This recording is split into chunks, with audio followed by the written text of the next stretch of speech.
बड़ी खबर में आपका स्वागत है और मैं हूं नगमा। दिल्ली और मुंबई में कोरोना वायरस के बढ़ते मामलों का सिलसिला जारी है। दिल्ली में पिछले 24 घंटे में कोरोना वायरस के 5,506 नए मामले सामने आए हैं और 20 मरीजों की मौत हुई है। दिल्ली में संक्रमण का दर 6% के पार है, जो 1 दिसंबर के बाद से सबसे ज्यादा है। एक्टिव मामले 20,000 से पार हैं। मुंबई में भी पिछले 24 घंटे में कोरोना वायरस के 10,428 नए मामले सामने आए हैं और 23 मरीजों की मौत हुई है। मुंबई में कोरोना वायरस के एक्टिव मामले 81,000 से पार हो गए हैं। और केंद्र सरकार ने महाराष्ट्र सरकार के उस दावे को खारिज कर दिया है जिसमें राज्य में वैक्सीन की किल्लत की बात कही गई थी। केंद्र सरकार ने आज ये कहा है कि महाराष्ट्र को हर रोज 7 लाख से ज्यादा टीके दिए जा रहे हैं और आज भी महाराष्ट्र को 7.43 लाख डोज दिए गए हैं। इस मामले पर केंद्रीय स्वास्थ्य मंत्री डॉक्टर हर्षवर्धन ने एनडीटीवी से कहा कि कुछ राज्य बस अपनी नाकामी छुपाना चाहते हैं, जबकि जरूरत के हिसाब से वैक्सीन की सप्लाई की जा रही है। इससे पहले महाराष्ट्र के स्वास्थ्य मंत्री राजेश टोपे ने प्रेस कॉन्फ्रेंस करके दावा किया कि महाराष्ट्र में वैक्सीन की पर्याप्त डोज नहीं है। टीका लगवाने आए लोगों को वापस भेजना पड़ रहा है। अभी हमारे पास 14 लाख डोज, 3 दिन में ये खत्म हो जाएगी। हर हफ्ते 40 लाख वैक्सीन की मांग की है। हम ये नहीं कह रहे कि केंद्र वैक्सीन नहीं दे रहा, वैक्सीन की डिलीवरी काफी धीमी है। आपने खबरों में भी देखा होगा that Maharashtra is now saying that we seem to be running out of vaccines. In fact, I have this information from BMC sources. They say that Kohinoor Hospital में doses खत्म हो गई। कल 7:30 बजे 1.85 lakh vaccine doses remained in stock across centers in the BMC. Similar reports from Rajasthan about 15-20 days ago. देखिए, आप इसको समझ लीजिए, इस विषय को मैं रिकॉर्ड पे बोल रहा हूँ, कॉन्फिडेंस के साथ बोल रहा हूँ। कल सारे ये हेल्थ मिनिस्टर्स जो हैं 11 स्टेट्स के, इनके सामने भी मैंने बोला है कि पहली बात तो किसी भी स्टेट में कोई वैक्सीन की शॉर्टेज नहीं है। Number 1, We are saying this on record. Yes, I am saying this on record. देखिए क्या हो रहा है कि स्टेट्स जैसे अभी उनके पास 4 दिन के लिए वैक्सीन अगर बची है तो वो कहते हैं 4 दिन के लिए वैक्सीन रह गई, खत्म हो रही है। उनको यहां से भी पता है और हम लोग भी लगातार बता रहे हैं। कल भी कई स्टेट्स ने जब उसमें ये इशू को रेज किया तो मैंने सामने उनकी स्टेट का चार्ट निकाल के उनको बताया कि अभी 8 अप्रैल और 12 अप्रैल के बीच में आपकी इतनी लाख वैक्सीन पाइपलाइन में, यानी देखिए जैसे जैसे वैक्सीन का प्रोडक्शन हो रहा है वैसे वैसे वो भारत सरकार के पास आ रही है और भारत सरकार उनको स्टेट गवर्नमेंट्स के पास पहुंचा रहा है। स्टेट गवर्नमेंट्स को आगे हॉस्पिटल्स को देना है। अब उन्होंने ये देखना है कि किस हॉस्पिटल की कितनी कैपेसिटी और कैपेबिलिटी है, उसके हिसाब से उन्होंने देना है। हम जैसे जैसे वो यूज करते जा रहे हैं वैसे वैसे उनके वैक्सीन के स्टॉक्स को रिप्लेनिश करते जा रहे हैं और उसमें उनको अपनी एबिलिटी दिखानी है। हमने तो उनको खुल के कहा है कि आप अपनी एबिलिटी इतनी आज दिखा रहे हो, कल आप इतनी दिखाओ, हम आपको इतनी वैक्सीन और दे देंगे। और आपको बता दें कि महाराष्ट्र में जो कोरोना के मामले तेजी से बढ़ रहे हैं, उसके चलते सरकार एक के बाद एक कड़े फैसले ले रही है। बीएमसी ने गाइडलाइन जारी की है जिसके मुताबिक अगर किसी सोसाइटी में 5 से ज्यादा एक्टिव कोरोना केस मिलते हैं तो उसे सील किया जाएगा। 30 अप्रैल तक सारे बीच भी बंद कर दिए गए हैं। इसी बीच मुंबई के मलाड में ट्रेडर एसोसिएशन लॉकडाउन के विरोध में उतर आया है और उनका कहना है कि लॉकडाउन से उनका कारोबार और जीवन प्रभावित होगा। लेकिन विरोध प्रदर्शन के दौरान व्यापारियों ने मास्क पहने और सोशल डिस्टेंसिंग पर उन्होंने काफी जोर दिया।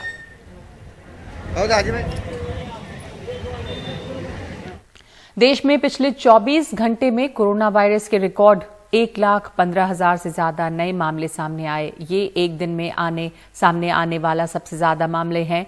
अब बच्चे भी कोरोना वायरस की चपेट में आ रहे हैं और वो भी जो टीका लगवा चुके हैं। इस हफ्ते यह दूसरी बार है जब एक दिन में कोरोना केस 1 लाख से ऊपर गए। इस बार तो 1,15,736 लोग कोरोना पॉजिटिव हुए और 630 लोगों की मौत हुई। इससे पहले एक दिन में 5 अप्रैल को सबसे ज्यादा 1,03,558 कोरोना केस आए थे और 17 सितंबर को 97,895 केस। बच्चे भी बड़ी तादाद में कोरोना की चपेट में आ रहे हैं। सबसे ज्यादा मामले वाले 5 राज्यों में 1 मार्च से लेकर 4 अप्रैल के बीच महाराष्ट्र में 10 साल तक के 24,900 बच्चे कोरोना की चपेट में हैं। छत्तीसगढ़ में 10 साल से कम के 2300 बच्चे, कर्नाटक में इस उम्र के 2100 बच्चे, दिल्ली में 1150 बच्चे और उत्तर प्रदेश में 1200 बच्चे संक्रमित हुए हैं। इनमें अच्छी खासी संख्या 5 साल से कम के बच्चों की है। यही नहीं, जिन्होंने टीका लिया है वो भी संक्रमित हो रहे हैं। यही वजह है कि अब स्वास्थ्य मंत्रालय ने कोरोना के सैंपल रेफरेंस फॉर्म में बदलाव किया है। अब इस फॉर्म में नया कॉलम जोड़ा गया है। इसमें आपको ये जानकारी देनी होगी कि आपने कोविड वैक्सीन लिया है या नहीं लिया है। अगर लिया है तो कौन सा लिया है, कोवैक्सीन या कोविशील्ड। नंबर ऑफ डोजेस, अगर पहला डोज लिया है तो उसकी तारीख का जिक्र करना पड़ेगा। अगर दूसरा डोज भी लिया है तो उस तारीख का भी जिक्र करना पड़ेगा। स्वास्थ्य मंत्रालय की कोशिश है कि उसके पास ये तमाम जानकारी हो कि टीका लेने के बाद आखिरकार कितने लोग कोरोना से संक्रमित हो रहे हैं। नई दिल्ली से Parimal Kumar, NDTV India. Covid का ये उभार देखते हुए तमाम राज्यों ने अपने अपने ढंग से पाबंदियां लगाई हैं। दिल्ली और महाराष्ट्र में पहले से रात का कर्फ्यू है और आज कई राज्यों ने और भी ऐलान किए हैं। मुंबई में अब एक इमारत में 5 केस आने पर पूरी इमारत सील की जाएगी। दिल्ली हाईकोर्ट ने कहा है कि कार में अकेले बैठे हुए शख्स को भी मास्क लगाना होगा। छत्तीसगढ़ के रायपुर में 9 अप्रैल से 19 अप्रैल तक 10 दिन का लॉकडाउन रहेगा। दुर्ग में पहले से लॉकडाउन चल रहा है। पंजाब में भी रात 9 बजे से सुबह 5 बजे तक के लिए कर्फ्यू लगा दिया गया है। राजनीतिक कार्यक्रम भी रोक दिए गए हैं। बेंगलुरु में धारा 144 लगा दी गई है। उत्तराखंड सरकार ने रेलवे को चिट्ठी लिखी है कि वहां 4 दिन ट्रेनें न चलाई जाएं। और पश्चिम बंगाल में 3 चरणों के बाद अब चौथे चरण का चुनावी प्रचार अपने चरम पर है, जिसमें तृणमूल कांग्रेस और बीजेपी की सीधी टक्कर के अलावा कांग्रेस और वाम दल एकजुट होकर अपनी जमीन को वापस हासिल करने की कोशिश में एड़ी चोटी का जोर लगा रहे हैं। कोरोना की बढ़ती रफ्तार के बीच कांग्रेस और लेफ्ट के चुनावी प्रचार में क्या माहौल है, बता रहे हैं हमारे वरिष्ठ सहयोगी मनोरंजन भारती। कांग्रेस और लेफ्ट की रैली शुरू हो चुकी है। आप कह सकते हैं कि पश्चिम बंगाल में ये तीसरा मोर्चा है जो कि अपनी ताकत दिखाने की कोशिश कर रहा है। जब मैं दिल्ली से चला था तो मुझे अंदाज़ा नहीं था कि लेफ्ट के और इस तीसरे मोर्चे में कई लोग होंगे, लेकिन यहाँ आने पे अंदाज़ा लगता है कि ढेर सारे यंग चेहरे हैं जो कि सीपीएम का फ्लैग लेके घूम रहे हैं। आपको लगता है कि इस बार बहुत सारे युवाओं को टिकट दिया है सीपीएम ने, उसका फर्क पड़ा है? फर्क पड़ेगा, बहुत पड़ेगा। 6 साल से ऊपर या 5 साल से ऊपर एसएससी, पीएससी कुछ भी नहीं हुआ है, टेट कुछ भी नहीं हुआ है, क्या भरोसा रखेंगे? ये जो रैली शुरू हुई है, एक में वयोवृद्ध नेता सीपीएम के बीच वाले जीप में चल रहे हैं विमान बोस, अधीर रंजन चौधरी है, बाकी और सीपीएम के नेता हैं और ये अपनी जो ताकत दिखा रहे हैं। यहाँ आने से पहले मुझे लगा था कि शायद इनकी कोई ताकत नहीं होगी इस चुनाव में। ऐसा लगता है कि बाहर से देखने पर कि केवल तृणमूल कांग्रेस और बीजेपी ही चुनाव लड़ रही है, लेकिन ऐसी बात नहीं है। ये भी अपनी ताकत दिखा रहे हैं और कई ग्रामीण इलाके की सीटें हैं जहां पर कि मैंने लेफ्ट के झंडे देखे हैं और लेफ्ट ने इस बार बड़ी संख्या में युवा चेहरों को टिकट दिया है, जिसका फर्क जो है पड़ता दिख रहा है। आप देख रहे हैं कि यहाँ पर अधीर रंजन चौधरी और जो विमान बोस का ये जो है और साथ में रोड शो में शामिल है। तो निश्चित रूप से, लेकिन सबसे बड़ा सवाल ये उठता है कि कांग्रेस के सबसे बड़े नेता राहुल गांधी और प्रियंका गांधी इस बार चुनाव प्रचार में क्यों नहीं आए हैं। हर जगह उन्होंने चुनाव प्रचार किया, चाहे असम हो, चाहे तमिलनाडु हो, केरल हो, और यही सबसे पूछा जा रहा है कि आखिरकार राहुल और प्रियंका क्यों हैं। दूसरी बात यह भी है कि पूरे देश में लॉकडाउन की स्थिति बनती जा रही है, बाजारें और सब कुछ बंद हो रहा है, लेकिन आप यहाँ पर देख सकते हैं मास्क भले लोगों ने लगा रखे हैं, लेकिन सोशल डिस्टेंसिंग की जो बात होती है वो कहीं दिख नहीं रही है। ये पश्चिम बंगाल है, यहाँ पे विधानसभा का चुनाव हो रहा है और निश्चित रूप से ये भीड़ जो है वो गवाह है कि लोगों को ऐसे कुछ भी पेंडेमिक से यहाँ डर नहीं है। यहाँ पर अभी लोगों के लिए चुनाव काफ़ी महत्वपूर्ण है। जो मास्क है वो बड़ी संख्या में दिखेंगे, लेकिन आपको जरूर, लेकिन जो जिस वजह से पूरे देश में पैनिक फैला हुआ है उसका असर यहाँ देखने को नहीं मिल रहा है। पेंडेमिक कोरोना के बीच और या कहें राहुल और प्रियंका के प्रचार ना करने के बावजूद, तीसरे और हाशिए पे ढकेल दिए जाने के बावजूद तीसरा मोर्चा कांग्रेस का और लेफ्ट का अपना शक्ति प्रदर्शन कर रहा है। कोलकाता में कैमरामैन राकेश के साथ मनोजन भारती, एनडीटीवी इंडिया के लिए।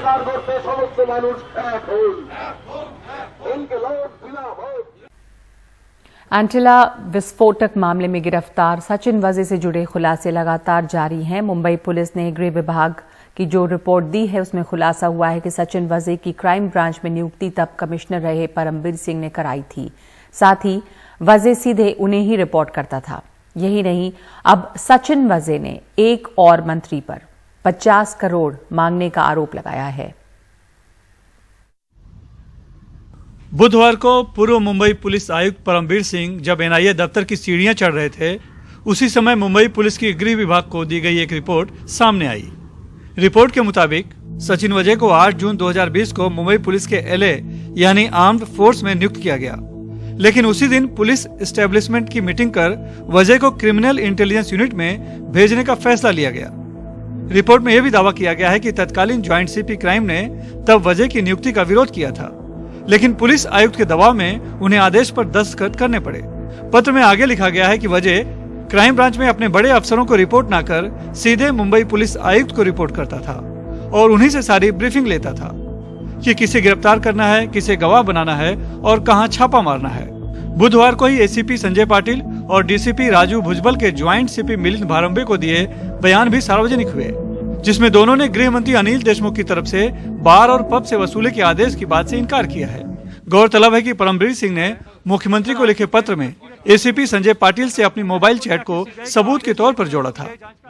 दोपहर बाद एक और लेटर बम सामने आया। अपने हाथ से लिखी एक चिट्ठी में सचिन वजे ने अनिल देशमुख के साथ शिवसेना के मंत्री अनिल परब को भी घसीट लिया। दावा किया कि अनिल परब ने उससे एक मामले के सेटलमेंट के एवज में 50 करोड़ मांगने का दबाव बनाया था। हालांकि वजे ने एनआईए कोर्ट में यह पत्र नहीं दिया। वजे के पत्र पर मंत्री अनिल परब ने सफाई दी। कोई भी इंक्वायरी हो, फिर वो सीबीआई की हो, एनआईए की हो, रॉ की हो या कोई भी इंक्वायरी हो, सभी कोई सी भी तरह की इंक्वायरी को मैं सामने जाने के लिए तैयार हूं। मेरी कोई भी इंक्वायरी करे, मेरी नार्को टेस्ट भी करनी है तो करो, इसके लिए भी मेरी तैयारी है। कोई भी इंक्वायरी के सामने जाने के लिए मैं तैयार हूं, लेकिन ये बदनामी का कारण जो काम जो चल रहा है वो रोकना चाहिए और वहां पर इंक्वायरी में जो सच बातें हैं सामने खुल के आएगी। इधर एनआईए ने आज पूर्व एनकाउंटर स्पेशलिस्ट प्रदीप शर्मा से भी लंबी पूछताछ की। इस बीच एंटिलिया केस में आतंकी साजिश के आरोपी सचिन वजे की एनआईए रिमांड अदालत ने 9 अप्रैल तक बढ़ा दी है और सीबीआई को भी सचिन वजे से पूछताछ की इजाजत दे दी है। दूसरी तरफ मनसुख हिरेन की हत्या के आरोपी पूर्व सिपाही विनायक शिंदे और बुकी गौर को जेल हिरासत में भेज दिया है। मुंबई से कैमरामैन प्रवीण रोहित के साथ सुनील सिंह, एनडीटीवी इंडिया के लिए। बड़ी खबर में इस वक्त इतना ही। नमस्कार।